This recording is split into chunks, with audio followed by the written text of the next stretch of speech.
여러분 안녕하십니까? 2021년 2월 5일을 맞았습니다. 내일은 주일이네요. 오늘도 주의 말씀으로 우리 마음을 은혜로 단장하고 무장합시다. 누가복음 10장 1절로 16절까지 말씀인데 제가 앞부분 봉독합니다. 그 후에 주께서 따로 70일을 세우사 친히 가시려는 각 동네와 각 지역으로 둘씩 앞서 보내시며 이르시되 추수할 것은 많되 일꾼이 적으니 그러므로 추수하는 주인에게 청하여 추수할 일꾼들을 보내주소서 하라. 갈지어다 내가 너희를 보냄이 어린 양을 이 가운데로 보냄과 같도다. 천대나 배낭이나 신발을 가지지 말며 길에서 아무에게도 물어나지 말며 어느 집에 들어가든지 먼저 말하되 이 집이 평안할지어다 하라. 아멘. 이어지는 말씀은 제가 생략했습니다.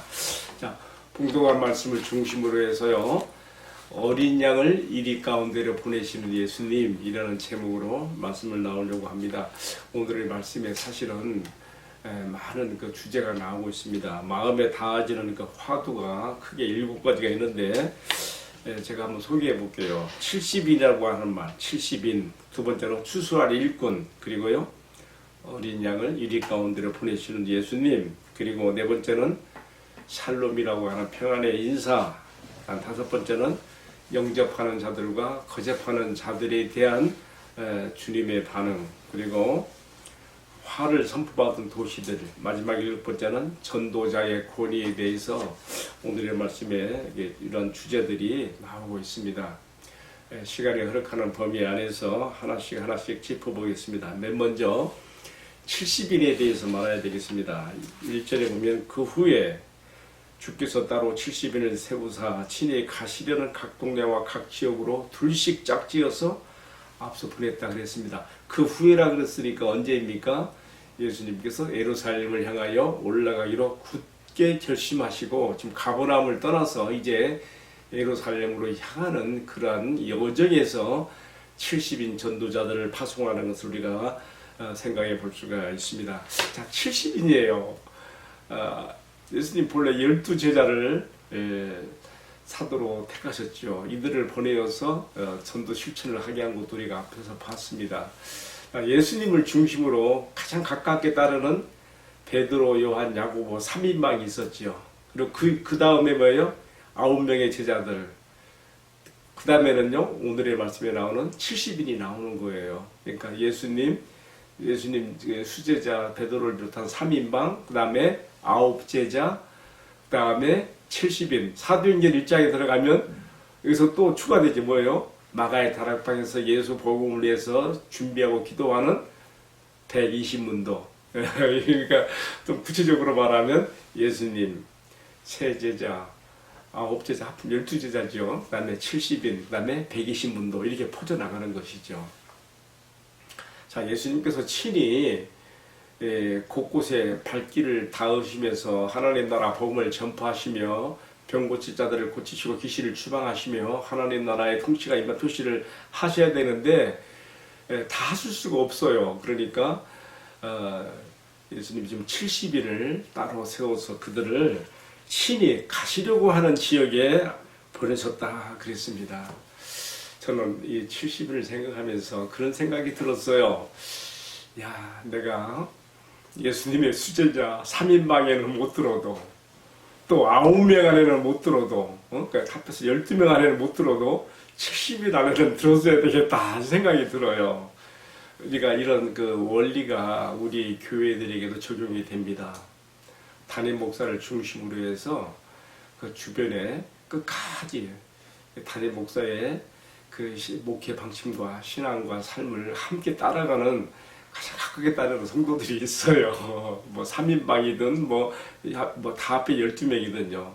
그리고 또 오늘 말씀 나온 것처럼 구역장이라 할까 교구장들이라 할까 하는 70문도가 또 있어요. 그 다음에 또 기도하는 120문도의 분이 이렇게 있는데 우리가 120 안에 또는 70 안에 9 안에 셋 안에 이렇게 예수님 안에 가깝게 가서 주님의 나라를 받들고 섬기면 얼마나 좋을까 생각을 해봅니다. 여러분 그 안에 들어가셔야 돼요. 우리 동네에 몇천 명 모이는 큰 교회가 있는데 주일 낮에는 뭐 막 1, 2, 3, 4, 5부로 막 이렇게 막 숫자가 많으니까 예배 드리지만 저녁 예배가 되면 팍 줄어들어요. 몇천 명 모이는 교회도 그 2, 300명으로 쭉 줄어들어요. 저는 그것을 보면서 바로 이분들이 70분도 역할을 하는 그런 카테고리 안에 있는 분들이 아닌가 생각을 해봐요. 새벽기도 때는 또 줄어들어요.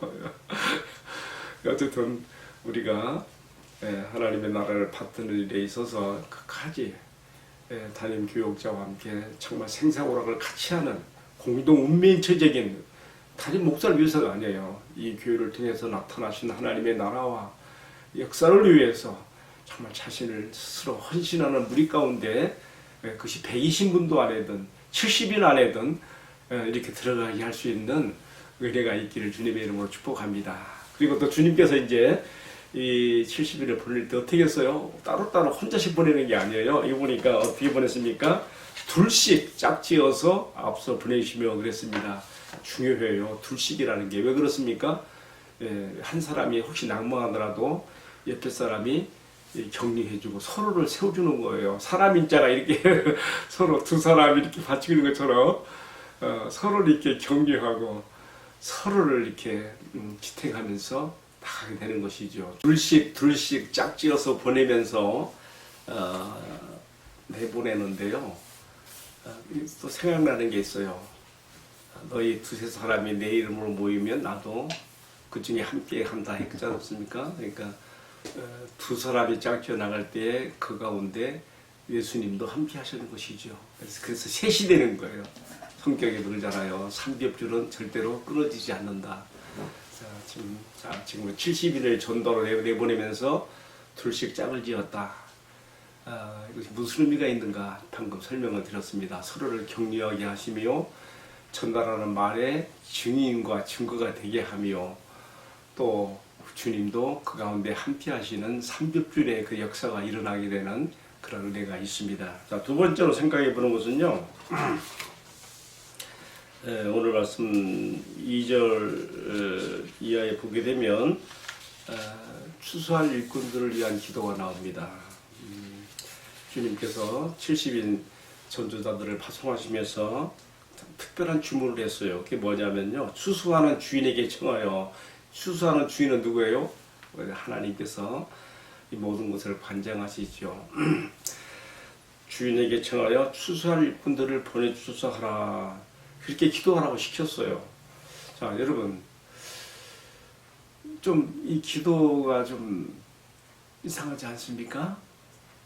추수의 그 현장의 주인 되시는 하나님께서 추수할 일꾼들을 보충하시고 보내시면 되는 거지 왜 추수의 일꾼으로 나가는 사람들이 기도해야 된다고 말씀하시는 것일까요? 우리가 여기서 영적인 원리를 보게 됩니다. 하나님께서는 특별히 인간의 구속사역을 위해서는요 단독으로 하지 않으시고 이처럼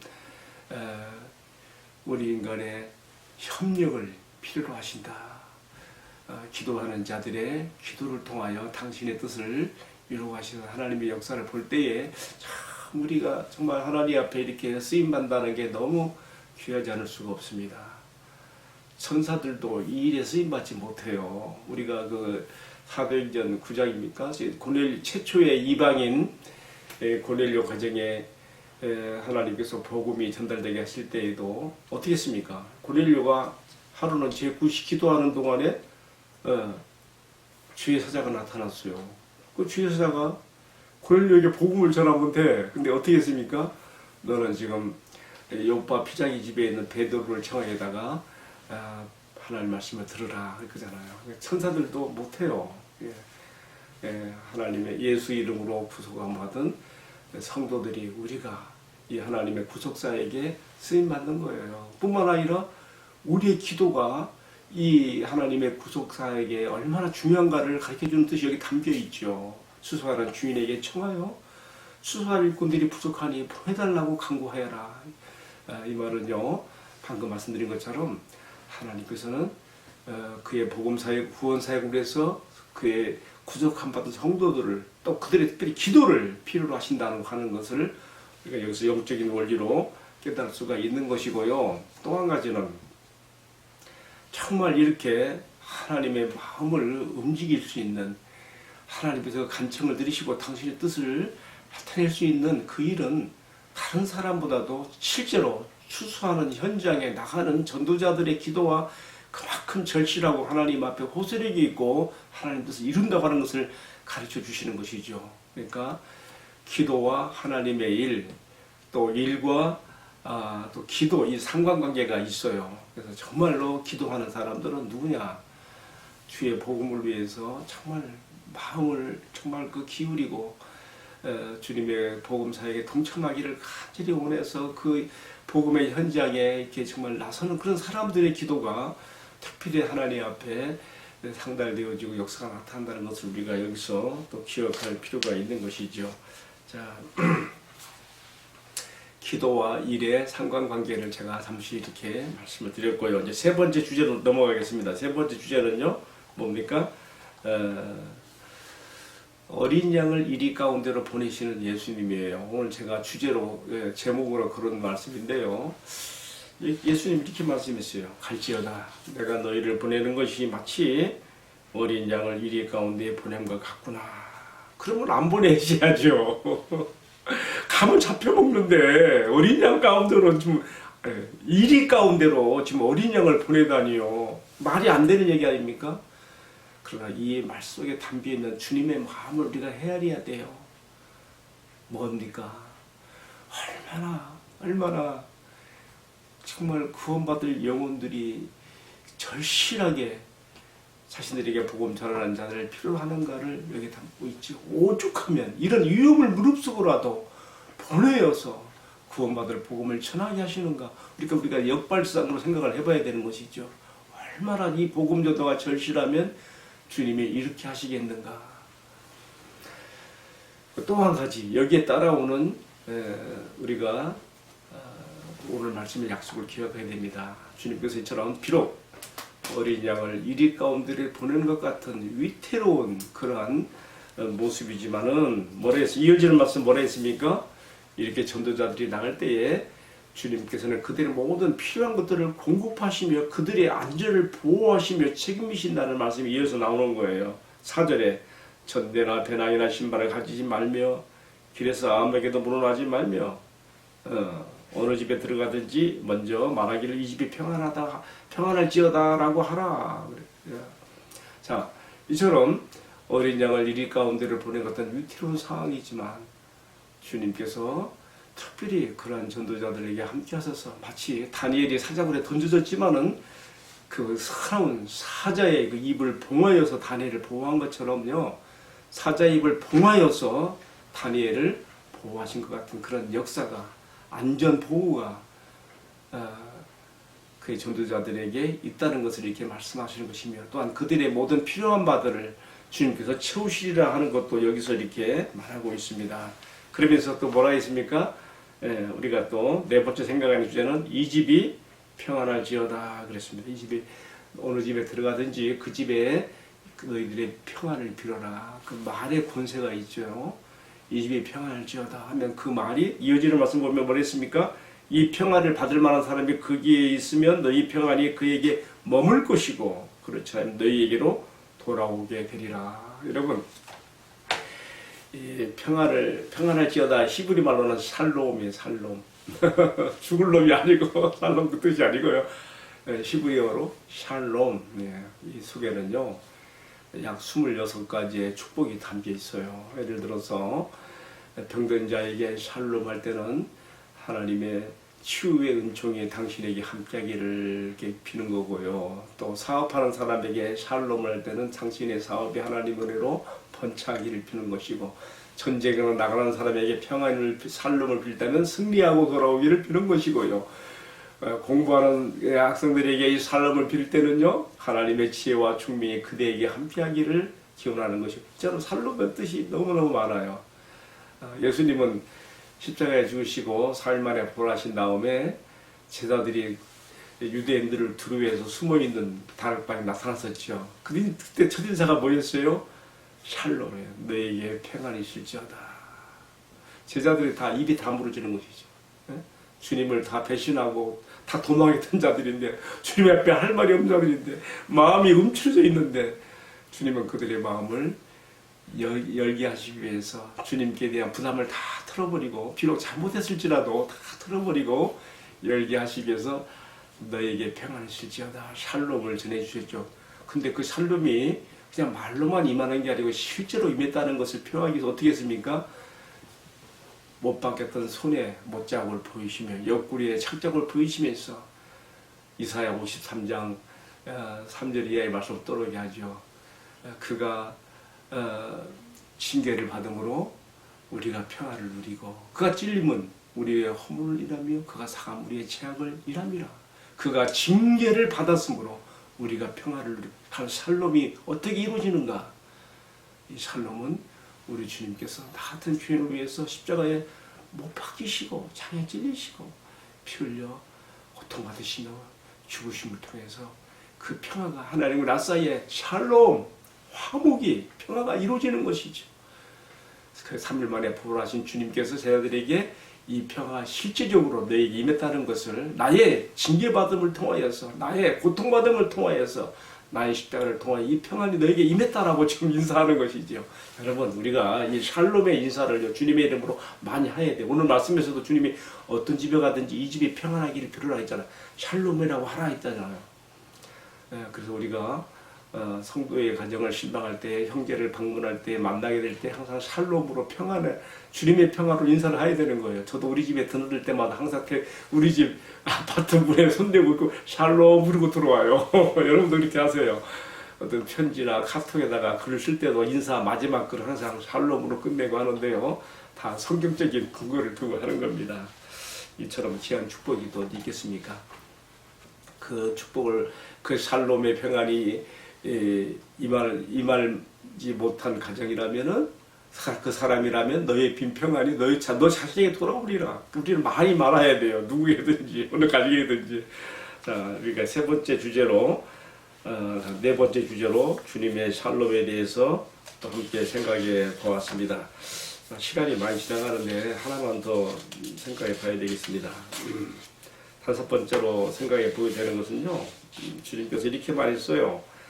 10절부터 마지막 16절까지는요, 이 복음을 반대하고 또 복음 전도자들을 거절하며 받아들이지 않는 그런 집이나 그런 사람이나 그런 도시들이 어떻게 하나님 앞에 심판을 견딜 수 없게 되는가, 그 재앙을 말하고 있어요. 참 두려운 것입니다. 사실 우리가 복음을 전할 때요, 겉으로 보기에는 뭐 별거 아닌 것처럼 보이지만요, 그 한 사람이나 그 가정이나 또는 그 사회와 그 도시의 생사의 운명을 가르는 엄청난 그 갈림길이 바로 그 자리에서 일어나고 있는 것입니다. 제가 시간상 다 읽지 못했는데요, 10절부터 16절까지는요 주님께서 그 점을 지적하고 있어요. 어느 동네에 들어가서도 너희를 그 복음을 받아들이지 않고 영접하지 않거든 발에 너희 티끌이라도 다, 먼지라도 다 털어버리고 나와라. 그리고 거기에 대해서 너희가 선포해라. 하나님 나라가 가까운 줄 알라 하면서 심판날에 소돔이 이 동네보다 더 견디기 쉬우리라. 도시에 임하는 심판이죠. 그렇게 하시면서 예수님은 그 대표적인 도시들로 몇 군데를 들었어요. 그게 뭐냐면요, 13절에 화해슬진저 고라시나, 화해슬진저 벳세다야. 여기서 엄청난 기적 표적을 많이 했거든요. 예를 들면 벳세다에서는 어떻게 오병이어 표적이 여기서 일어나지 않았습니까? 그리고 특별히 또 여기 보게 되면 15절에 가버나움아 내가 하늘까지 높아지겠느냐, 음부에까지 떨어지. 가버나움, 예수님의 전도 캠프가 있던 곳 아닙니까? 얼마나 많은 병인들을 고치시며 표적을 행하시고 주님께서 믿을 만한 증거를 주었습니까? 그러나 많은 표적을 경험한 그런 도시와 사람들이 안 믿었거든요. 그 황금의 기회들을 그들은 다 놓치고 있는 것입니다. 믿을 수 있는 기회가 많이 주어졌는데 그들은 그것들을 귀한 것으로 여기지 못했던 것이죠. 자, 여기서요 우리가 깨달을 게 있어요. 뭐냐면요, 그렇게 많은 표적을 보고서도 왜 그들은 예수님을 영접하지 않았고 믿지 못했는가? 한마디로 말하면 그들은 육신의 배부를 위한 떡을 구했지 참 생명의 떡이신 주님을 받아들이지 않은 것입니다. 사실 표적이 나타나는 것은요, 하나님의 그 신적 권능과 위엄이 하나의 증거로 제시되는 것인데 그 자체가 목적은 아니에요. 절대 아니에요. 이것은 하나님 말씀에 집중하게 하기 위한 한 수단이요 방편으로 이 표적이 사용되는 것이죠. 또 이것이 하나의 메시아적 예수님 자신의 메시아 대신 그리스도 대신 표적이 되면서요, 사람들로 하여금 그 입의 말씀에 귀를 기울이게 하는 하나의 수단이요 방편으로 사용되는 것이죠. 그러나 이 표적을 많이 경험한 도시와 사람들이 거절하고 받아들이지 않았거든요. 거기에 대해서 주님은 그들에게 임할 심판이 얼마나 두렵고 무서운 것인지 오히려 두로와 시돈이 너희보다 더 심판을 견디기 쉬우리라 이렇게 말씀하심으로써 황금 같은 기회들을 거절한 그런 사람이나 도시들에게 임할 심판이 얼마나 두려운지 우리에게 말하고 있습니다. 자, 마지막 16절을 제가 말하고 마치겠습니다. 이렇게 했어요. 오늘 말씀 마치면서요, 너희 말을 듣는 자는 곧 내 말을 듣는 것이요, 너희를 저버리는 자는 곧 나를 저버리는 것이요, 나를 저버리는 자는 나 보내신 이를 저버리는 것이니라 하시니라. 이런 무슨 말씀입니까? 전도자가 나가서 전도할 때 우리가 움츠리면 안 된다는 거예요. 권위를 전도자의 권위를 가져야 돼요. 영적 스피리추얼 오토리티를 가져야 돼요. 적어도 내가 다른 사람 눈에 보이게 어떠하든지 나는 하나님 말씀을 전하는 나는 나를 보내신 이의 그 마음과 뜻을 전달해주는 자로서의 권위가 있는 것이죠. 네 말을 거절한다면 그것은 너를 보낸 이 말씀을 너에게 전하게 한 나를 거절함이고, 너를 박대한다면 곧 나를 박대합니다. 주님 이렇게 말씀하시면서 우리 전도자들이 어떻게 영적 권위와 그런 권세를 가지고 두림없이 담대하게 나가야 될 것인가도 이렇게 말씀하셨습니다. 오늘 제가 제목으로 걸었던 것이 뭐였어요? 어린 양을 이리 가운데로 보내신 예수님. 어찌 보면 상식으로 안 맞는 일이지만 그러나 주님께서는 너를 보냄이고 너를 영접함이고 나를 영접함이고 너의 말을 듣는 경우 나의 말을 듣는 것이라 하시는 이러한 말씀을 통해서 우리에게 담대함과 또 우리 말의 권세와 우리가 그렇게 증거하는 것에 대한 권위를 이렇게 입혀주고 있는 것입니다. 함께 기도하십시다. 사랑하시는 주님, 오늘도 주신 말씀을 통해서 우리가 점점 더 악하여지고 믿는 자들까지도 믿음을 저버리게 만드는 이 악한 세상에서 어떻게 살아남을 수 있는지, 어떻게 주님이 오실 때에 정말 믿는 자를 믿음을 보겠느냐라고 하셨는데 믿는 자가 많으나 정말 믿음을 보기가 어렵게 되는 이 시대에 우리가 끝까지 주님의 옆에 바로 서기 위해서 우리는 추수 현장에 나가는 추수꾼의 심정으로 우리가 주님의 복음 현장과 또 영혼 구원하는 일에 자신을 드릴 수 있도록 은혜를 베풀어 주옵소서. 비록 이것이 어린 양을 이리 가운데를 보는 것 같은 어려움이 있지만은 그러나 이만큼 이것은 절실한 것이며 또 이렇게 나아가는 자들에게 주님의 특별한 보호와 보장이 있다는 것을 오늘의 말씀에서 우리에게 확신을 주신 것을 감사합니다. 이 악한 세대에서 우리가 흔들리지 아니하고 끝까지 주의 복음을 전하는 자들로서 굳게 설 수 있도록 은총을 베풀어 주옵소서. 모든 말씀을 존귀하신 우리 주님 예수 그리스도의 이름으로 기도 올리옵나이다. 아멘. 네, 마쳤습니다. 감사합니다. 내일 또 만나요.